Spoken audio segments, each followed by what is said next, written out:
Good afternoon, East Hampton. This is Facts at 5. I am Morgan Vaughan. It is Thursday, April 9th, and I am here with the lovely and talented and super smart Chrissy Sampson from the East Hampton Star. Welcome, Chrissy. Thank you, Morgan. How are you today? I'm very well. How are you? Fine, thank you. Okay, let's start with the depressing news.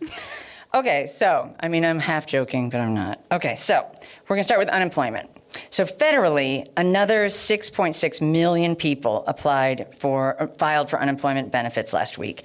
So in just 3 weeks since this whole thing sort of began, 16 million Americans have lost their job.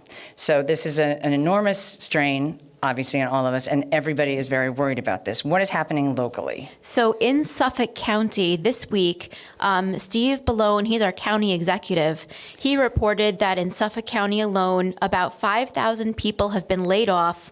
Another 2,700 people have been furloughed, which is basically like a temporary version of a layoff where they say they're going to hold their job for you when things pick up. And so out of 1.5 million people in Suffolk, that might not seem like a lot, but that's almost 8,000 people affected. Mm-hmm. And also when it comes to small businesses, there are at least 120 proprietors that have applied for those federal small business disaster loans, and that's ticking upwards. Both of those statistics are ticking upwards. Right. Every day, every week, as people figure out that they can't make payroll this time, so they're trying to figure out what to do. We looked up today the unemployment, how to apply, et cetera. Obviously, everybody's different, so you need to go and look for yourself. But if you go to labor.ny.gov, as many of you already know, you can either apply for unemployment benefits. If you already are getting unemployment, you will automatically, I think, get the extra $600 per week that is with the coronavirus stimulus package, the CARES package. You can also apply for pandemic unemployment assistance, which is new, which is so that if your family is affected and if you're a gig worker. Now, I believe, and check this out for yourself, I believe that gig workers can start tomorrow, April 10th, to apply. And that's new. You didn't used to be able to do that. So that is something great that the government is doing for gig workers. Absolutely. And that's often an overlooked segment of the population. Absolutely. Yep. Okay, so say that I need to go to the doctor because my asthma is kicking in. What do I do? Well, the good news is you can still see your doctor, and chances are it's not going to be in the office. It's going to be by telemedicine or telehealth. Which is what they've been talking about doing for years, and now, because we're being forced to, it's finally sort of happening. Absolutely. So this is from the East Hampton Star.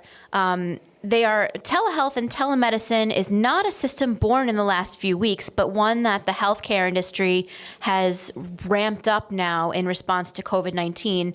If you need an allergy shot, if you need a cancer treatment or need to see a specialist, local doctors are reporting this. They are seeing 80 to 90% of their patients this way. Wow. For critical issues like, those allergy shots or cancer treatments, they will still see you in their office after screening you for COVID-19 symptoms. Okay. So Dr. Stephen Sobey, he's actually a friend of mine and a urologist with the Stony Brook Southampton Hospital and Meeting House Lane Medical Practice. He is seeing people postponing getting regular care because of the virus. Right. That's not a good thing, but there are ways that you can still access your doctors. A lot of times, at the Family Service League, what they're doing is you call their office. It's forwarded automatically. The call is forwarded automatically to staff members' own landlines and cell phones. What do you do if how when you go to the doctor, they always take your vitals? What happens with that part? I'm all for this, by the way. I'm all for it too. But that's a question I have. That's a question that I have as well. Unfortunately, I don't have that level of detail. I do know that, for follow-ups, consultations, discussing test results, answering patients' questions, telemedicine is actually a really good tool. And Dr. Sobey told the Star this week, it has the potential to be a really powerful tool to extend my office beyond the office. And let me say, as somebody who was sick for a year after a surgery that went awry, when I had to go to the doctor and sit there, and it was so enormously difficult to do. It required a ton of energy, a ton of time. And I kept thinking, like, why am I doing this? Can't I just stay at home and Skype with this person? Because that's all we were doing anyway. So I think this is fantastic. Skype, FaceTime, Zoom, lots of different things that they're using, basically depending on whatever the patient has access to. It's only this is a silver lining. It's a silver lining. You know, if it's your smartphone, they can accommodate you. Right. And so that's good news for medical care in general. And for the future, probably, which is great. Okay, so we're now in our need to know section. Thank you for that. I think that's fantastic. The East Hampton Chamber of Commerce wants to help small businesses. So they're going to help you understand the Economic Injury Disaster Loan and the Paycheck Protection Program, which a lot of people have a lot of questions about. For a 3-month period, the Chamber is going to waive their members-only access, which is fantastic. So that's from April 1st to June 30th. So at no cost to local businesses, you can access the Chamber's member benefits. You can check out their website at East Hampton Chamber of Commerce, I think it's .com, .com, or call them at 324-0362. Okay, so now we have another bit of news that is not necessarily COVID. Oh, what did I do? What did I forget? The Suffolk County statistics. Oh, okay, all right. Here, I got that in front of me. Okay, good. So this morning, as of this morning, we're taping our show a little earlier today than usual, but as of this morning, we have more than 18,400 cases confirmed positive in the county. Yesterday, it was up a little over 17,000. So it's jumping overnight. Wow. There are 83 cases in East Hampton. With 256 cases in Southampton town, they have now slightly eclipsed Southold, which here on the East End was the first hot spot. Right. So Southold 248, Southampton 256, and we'll update you tomorrow on the number of hospitalizations and fatalities. This new information was not available this morning. I think the website that we get the information at 2:30 is suffolkcountyny.gov, right? Yes, and then there's a link at the top left for coronavirus information. And that will have the exact updates for the day. That is sobering. It's very sobering. Okay, we're going to switch gears now. This is what I was thinking we were going to go to. I'm sorry about that. Thank you for catching me. This is what I love. This is great. Okay, so bail reform. So this, let's shift away from COVID-19 for a little bit and talk about bail reform. It's been a controversial issue. And this is also from the East Hampton Star. New York State lawmakers agreed on a state budget last week, but wrapped into the budget package, there's a very important aspect to bail reform. Okay. Previously, the state eliminated judges' ability to impose bail on defendants who have been accused of certain crimes. Now the judges, once again, have more leeway and discretion in assigning bail. The crimes now impacted, you're gonna want to hear this. Sex trafficking, promoting an obscene sexual performance by a child, aggravated vehicular assault, assault in the third degree, arson in the third degree as a hate crime, grand larceny, money laundering, domestic violence offenses. Believe it or not, for the last several months, those crimes were exempt from bail. Those accusations were exempt from bail. Wow. And so, Assemblyman Fred Thiel, he told the Star, "I think we are better off today than we were a year ago when we enacted this bill." So that went into effect in January of this year. They enacted it last year, went into effect in January, and it, widely wreaked a little bit of havoc on the criminal justice system and people's perceptions of how things were going. And there's all sorts of reasons why they did it in the first place. Right. Minorities were disproportionately impacted by their ability to post bail or not post bail. Right. So, but this, I think, restores a little bit more sense to the system. Yeah, it sounds like it. I mean, there's always reasons that people do things, and they're probably the right reasons. But this sounds like good news to me. I think it's good news as well. And, speaking about the racial disparity, there's an aspect to COVID-19 that impacts how we of different ethnicities and races are affected. And that was something that Dr. Fauci and Dr. Birx, I can never say her name right, talked about yesterday, that disproportionately African Americans are being affected by COVID-19. But what Fauci said, I want to just read what he said because I was so impressed by it. He said, sometimes, this is yesterday, April 8th, sometimes when you're in the middle of a crisis like we are now with the coronavirus, it really does, it can ultimately shine a very bright light on some of the real weaknesses and foibles in our society. And as some of you know, a greater proportion of my career has been defined by HIV/AIDS. And if you go back then, during that period of time when there was an extraordinary stigma, particularly against the gay community, and it was only when the world realized how the gay community responded to this outbreak with incredible courage and dignity and strength and activism, I think that really changed some of the stigma against the gay community, very much so. I see a similarity here because health disparities have always existed in the African American community.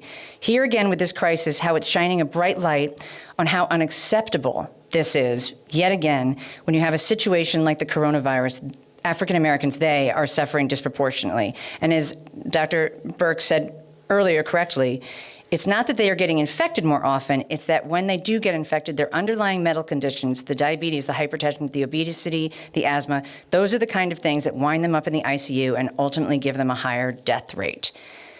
I was so impressed with this, this speech because, first of all, it shows what the real issue is not that African American people are getting infected at higher rates, it's that the financial disparity makes them sicker in the first place. And also just the idea that talk about a silver lining, that this horrible crisis that we're in has shone a light on what we can potentially do in the future for things that we weren't even thinking were going to have anything to do with coronavirus. Absolutely. You know, Governor Cuomo touched on that yesterday in his daily address, saying that, you know, there are positives to be taken from this moving forward. But, you know, again, another community affected by this similar issue is the Latino community. Yes. And, you know, when you work from home, as the new normal is for many Right. people, you know, I think it was the New York Times that did this study on Yes. working from home. Only 16% of Hispanic workers have jobs that allow that kind of flexibility, and African Americans follow closely with a 20% margin of working from home ability. So only 1 in 5 African Americans can have the ability to work from home. And it's fewer Hispanics, Latinos. So, you know, there's a lot to be learned from this, and, you know, there should be some changes moving forward. I mean, that definitely puts those people in harm's way more than it does for you and me, who are privileged enough to be able to stay at home and work, or work in an environment that lets us do that. So I think that's really interesting, and I hope this has a huge change. Another thing that I saw this morning that I thought was so interesting, this is about masks again, because now we're supposed to be wearing masks in public. And I read this this opinion piece from someone in the Boston Globe, Aaron Thomas, on April 5th. He said, "I will not be covering my face until I am able to obtain a face mask that is unmistakable for what it is. Let me be clear. This is not because I don't trust the advice of the CDC. I do. I believe in science, and I've followed all of its guidelines up to this point. I know masks work, and I trust the CDC's recommendation. I do not trust that wearing a makeshift mask will allow me to make it back to my home after grocery shopping, et cetera." So he's talking about wearing a bandana or anything that you, like, when I go out, I wear my scarf or whatever. He's saying that as an African-American man, he's afraid to do that because he will be profiled, or people might be more scared. And we've seen some evidence of this, but it's just something that I, of course, hadn't thought about as a repercussion, once again. It's a different perspective, and that's why, you know, media has to be more representative. That's an issue in the media today, about being representative of our constituents and our communities. Yep. I really hope it makes a little bit of a difference. I mean, a huge bit of a difference. Okay, good news. We got about 30 seconds. Do you want to talk about Color Our Town? Sure. The Color Our Town is a great series of coloring books created by Jack Rose. He's got some free coloring pages. Color your home, color the Hamptons while you're stuck inside, and color the North Fork while you're stuck inside, covering landmarks, historic buildings, that sort of thing. Check it out. I put it on the end of and with the slates on the end. And I want to assure everybody, like, I work really hard on the slates to make sure that they're right. So you can't see them too well on TV, but if you get them online, you can see them really well. Okay, Chrissy, what do we have next? We are just going to remind you that after this news segment, we have public service announcements in English and Spanish from the Bridgehampton Fire Department. And, you know, Bridgehampton might seem a little far away, but part of their coverage area is in East Hampton town. And so our friends at the Bridgehampton Fire Department put together some announcements bilingually that can really help some important information. And the message is universal for all our towns.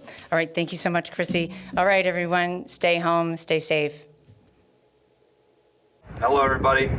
Mark Balceris, Chief Bridgehampton Fire Department. Just want to remind everybody, especially this week, we want to stay home to try to keep the spread of COVID-19 down.